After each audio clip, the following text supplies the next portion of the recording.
para contarnos qué está haciendo. En este caso especial, yo tengo el gusto de presentar en esta oportunidad, en esta semana, al doctor Pablo Vera. Ustedes saben que es subsecretario de Asuntos Políticos del Ministerio de Gobierno de la provincia de Buenos Aires, es escritor y hoy vine aquí a presentar algo en especial, pero quiero que lo cuente él. Pablo, ¿cómo te va? ¿Qué tal? ¿Cómo estás? Muy bien. ¿Todo bien? ¿Todo en orden? Sí, todo perfecto. Bueno, voy a ver si podemos, Ale, si podemos hacer un planito en pantalla. Ahí estamos. ¿Me quedo así? ¿Está bien? ¿Te parece bien? Me quedo acá, ahí estamos, improvisamos un planito, así vemos bien, ahí estamos, líbranos del mal. Vos sabés que cuando, sabía de la presentación del libro, dije, bueno, sí o sí, vamos a charlar un poco de este material porque debe ser imperdible, y Pablo nos va a contar entonces de qué se trata, porque está recorriendo prácticamente cada paso de la provincia de Buenos Aires. Pablo, contanos, ya tenemos un primer plano de este Líbranos del Mal. ¿De qué se trata? Contanos. Bueno, es una recopilación de distintas columnas que fueron publicadas en Buenos Aires 12, que es el suplemento de la provincia de Buenos Aires de Página 12, más algunas otras cositas, y conformaron con una nueva edición de esas notas, conformaron el libro. Centralmente el libro tiene 4 grandes temas. El primer tema es intentar desmitificar el mito que Argentina fue una potencia en el siglo XIX, que es un mito bastante recurrente, que plantea bastante asiduamente el presidente. Ahí lo que hice es trabajar sobre la base estadística que cita el propio presidente. El presidente dice que en 1895 Argentina tenía el PBI per cápita más alto del mundo. Trabaja sobre la base de un historiador y economista ya fallecido, Angus Maddison, que plantea esto en 1895. Lo que el presidente no nos dice o no nos cuenta es que en realidad no había estadística oficial en la Argentina en ese momento, la estadística oficial la tenés en la década del 50, y que Maddison lo que hace es un trabajo de aproximación estadística y supone que el comportamiento de la economía argentina era igual de 1870 a 1900, ¿no? O sea, como no tiene todos los datos, intenta aproximarse, valga la aclaración que Maddison trabaja la estadística en todos los países a nivel mundial. Entonces, claro, cuando vos te acercás a esa estadística, lo que ves es que, por ejemplo, Maddison parecería no haber tenido en cuenta la primera crisis en la historia del capitalismo, que es la crisis de Viena de 1873, que en Argentina impacta centralmente sobre el precio de la lana. No tiene en cuenta la crisis 1890, que es la crisis de la Baring, que es la primera crisis de la deuda argentina. Es decir, hay una serie de elementos que hacen dudar, digamos, que Argentina fuera una potencia en el final del siglo XIX. Déjame agregar la primera traba en tu relato, en tu presentación. Digo, si es un mito y si no existían datos oficiales, estamos inventando datos, información. En realidad es a ver, lo que hace Maddison lo que hace es una aproximación. Sí. ¿No? Ahora, yo supongo que Maddison no imaginaría que nadie iba a plantear eso como un dato indiscutible, digamos. Correcto, ¿no? correcto. No. Entonces, claramente ahí lo que se ve cuando uno revisa la historia económica argentina y mundial, que bueno, había una potencia hegemónica que era Inglaterra y que Argentina centralmente era un país proveedor de materias primas. Yo lo que hago en el libro es, aparte de eso, digo, bueno, supongamos que fuera cierto que Argentina fuera una potencia. Uno de los problemas que tiene el PBI es que no explica el desarrollo de un país. El PBI es un dato, es un registro estadístico que es importante, pero no explica todo. Por ejemplo, para que tengamos una idea, según el Fondo Monetario Internacional, en la actualidad Qatar es el país que tiene el PBI per cápita más alto del mundo, por arriba de Suecia, de Noruega, claro. Lo cual, por supuesto, que es imposible. O sea, no es que es imposible, digamos, pero es poco serio pensar que los cataríes viven mejor que los suecos, que los holandeses, que los dinamarqueses. O a lo mejor son algunas familias que viven varios. No, en realidad ese dato lo que te explica es que tenés una gran concentración de riqueza, poca población. Claro. O sea, no explica la distribución de la riqueza. Yo lo que hice es, aparte de avanzar en eso, investigar un poquito cómo era socialmente la época, cómo era la Argentina en ese momento. Entonces vos ahí en 1904... tenés el informe de Viale Macé, es un informe que se le pide a Viale Macé, que fue un médico español que estuvo en la Argentina, médico, ingeniero, digamos, y se le encarga hacer un análisis sobre la clase trabajadora en ese momento y surge en 1904 lo que se conoce como el estado de la clase obrera en la Argentina, donde ahí ves, por ejemplo, la frase que después nosotros conocimos, esto de trabajar de sol a sol, una situación de extremo nivel de explotación en la Argentina. En 1907 tenés la huelga de los inquilinos o la huelga de las escobas, que es un conflicto que se origina en inquilinatos de la ciudad de Buenos Aires y después se expande a varios centros urbanos del país. En 1910 nosotros festejamos festejamos el centenario de la patria con estado de sitio. Claro. O sea, el 25 de mayo de 1910 se festeja el centenario de la patria con estado de sitio. Un dato que en realidad está bastante poco conocido en la historia. Bueno, en 1912 tenés el Grito de Alcorta, que es a la sazón la creación de la Federación Agraria, bueno, la Patagonia Rebelde, Semana Trágica. Es decir, en realidad me parece que ahí el desarrollo en el libro lo que queda claro es que Argentina no era una potencia, que Argentina tenía una relación periférica centralmente con la potencia hegemónica que era Inglaterra. La segunda parte del libro es lo que yo llamo Libertad y Estado. Ahí trabajo sobre intentar escudriñar, se podría decir, cuál es la base ideológica de Milei, y ahí trabajo sobre un autor que se llamó Murray Rothbard, que es el que dio origen o le dio la base ideológica cuando, ¿te acordás que Milei habló de la venta de órganos, la venta de niños? Sí. Bueno, Rothbard, en un trabajo que se llama La ética de la libertad, lo que va a plantear es que los padres no pueden ejercer. O sea, el libro trabaja sobre cómo es la distribución de los bienes y servicios en una sociedad, va a llevar a la conclusión que todo se organiza a través de la propiedad privada, que es digamos, el núcleo organizacional de la sociedad. Y cuando llega el tema de la familia o el tema de los niños, lo que va a plantear Rothbard es que los padres no pueden ejercer ningún tipo de coerción física sobre los hijos, lo cual, convengamos, está perfecto. Pero Rothbard también va a decir que nada ni nadie puede obligar a los padres a que alimenten a sus hijos. Es muy fuerte. Es muy fuerte. Cuando lo planteo en las charlas, la gente me queda mirando y tenés esa situación, viste, que a veces se enojan con el mensajero. Yo digo, no es lo que yo pienso. Claro, claro. Estoy citando al autor. Valga la aclaración que Rothbard es para Milei su fuente de inspiración. O sea, no es un autor que cita, ¿no? Es alguien que para el pensamiento de Milei es muy importante. Después trabajo sobre otro señor, sobre el concepto de Estado. Trabajo sobre Huerta de Soto, que es este economista español que viste que normalmente viene a la Argentina. Milei lo premia, después Milei lo premia a él, bueno, Huerta de Soto lo premia a Milei en una cosa media extraña, digamos. Huerta de Soto, en un trabajo que se llama Anarquía, Dios y el Papa Francisco, va a plantear que la vida y la sociedad se organiza a través de un orden espontáneo.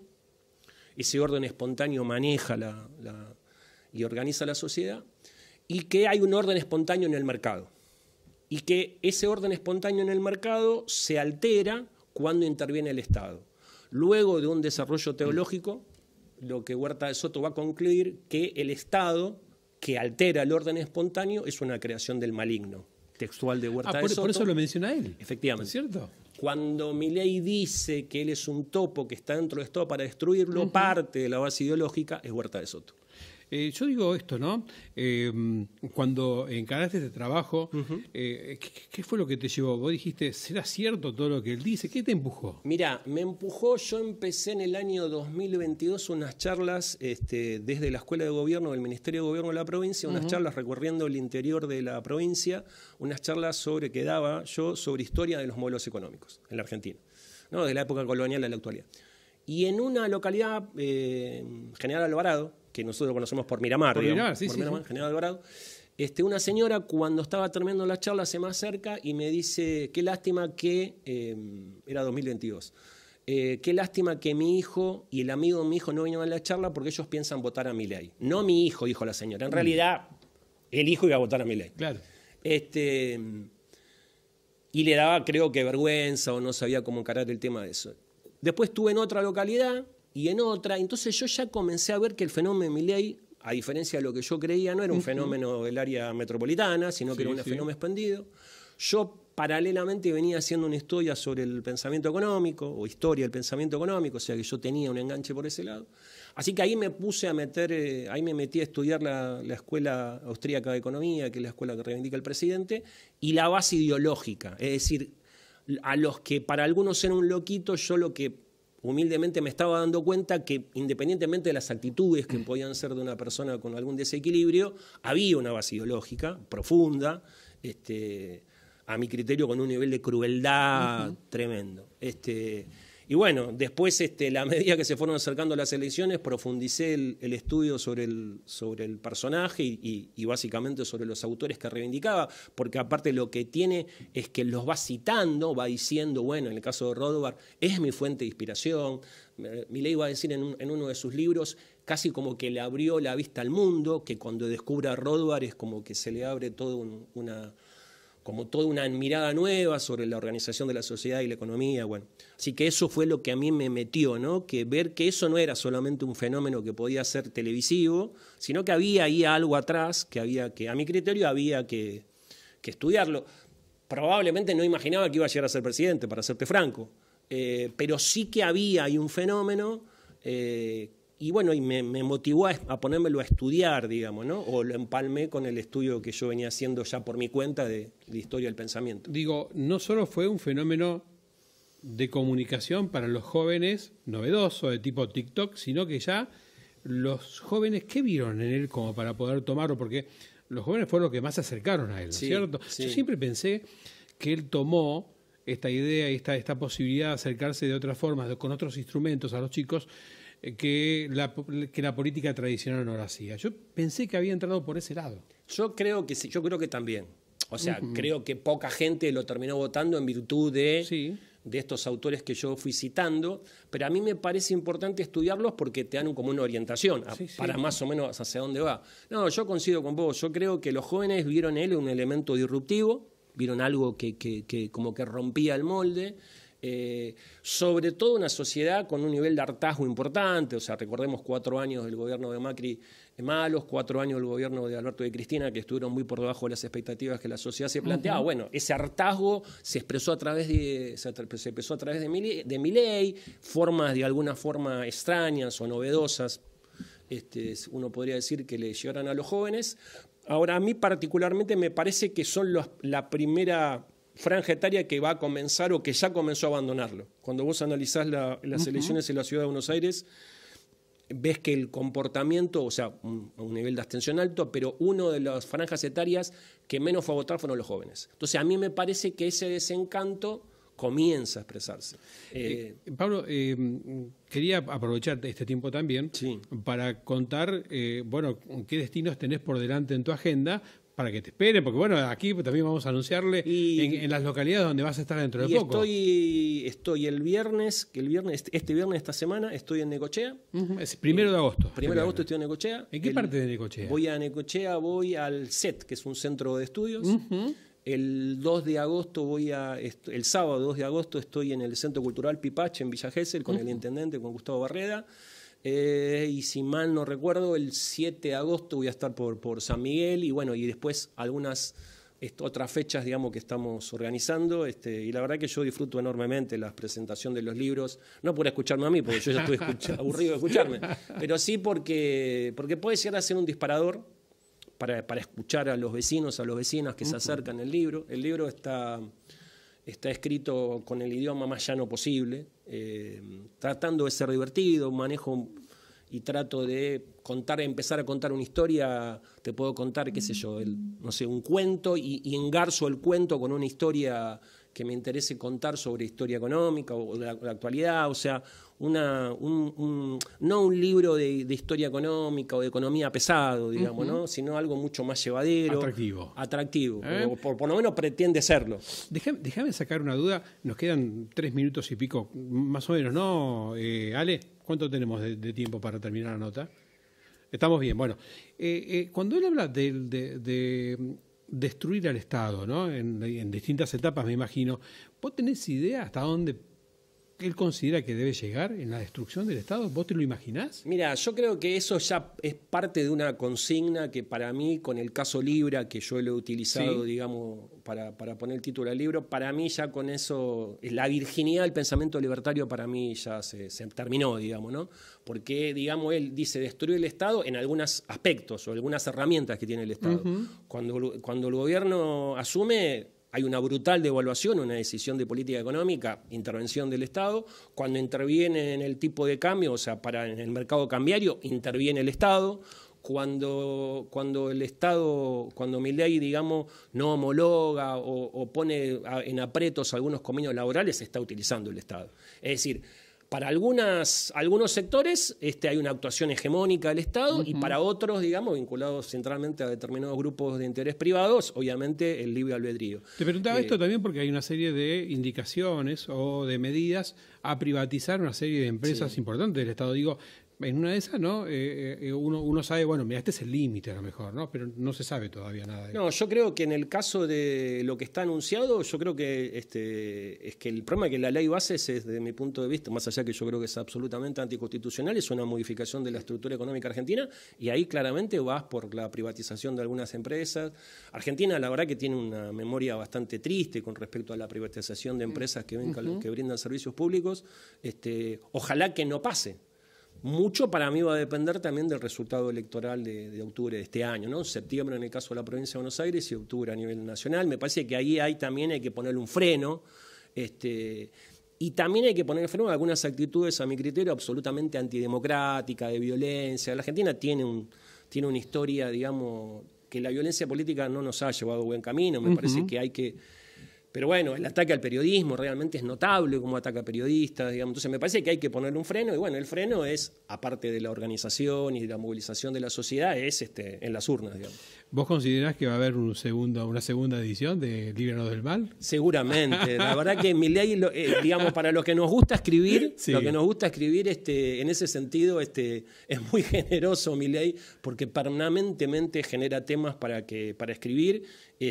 Así que sí, lo más probable es que a finales del año que viene tengamos un Líbranos Mal 2 o con otro título. Sí, seguramente. Vamos a volverlo a mostrar, y me gustaría, Pablo, si sos tan amable, a ver si Ale, ahí tenemos ahí en pantalla, me gustaría que lo cierres, que cierres la nota vos de la forma que vos pienses y se te ocurra, como para cerrar la nota. Bueno, primero, digamos, el chivo, de dónde lo pueden conseguir los que nos están mirando, es el www.editorialazucena.com.ar, que es una cooperativa que me acompañan en esta aventura.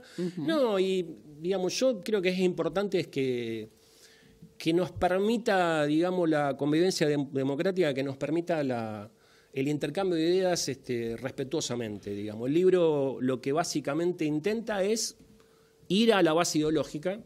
He sido muy cuidadoso en respetar las citas y respetar a los autores, o sea, no es que fui a una interpretación del autor, sino que fui a leer los autores que cita el presidente, y polemizo siendo muy respetuoso con las citas, que eso me parece importante. Yo te lo agradezco de corazón, no, al contrario, que hayas venido.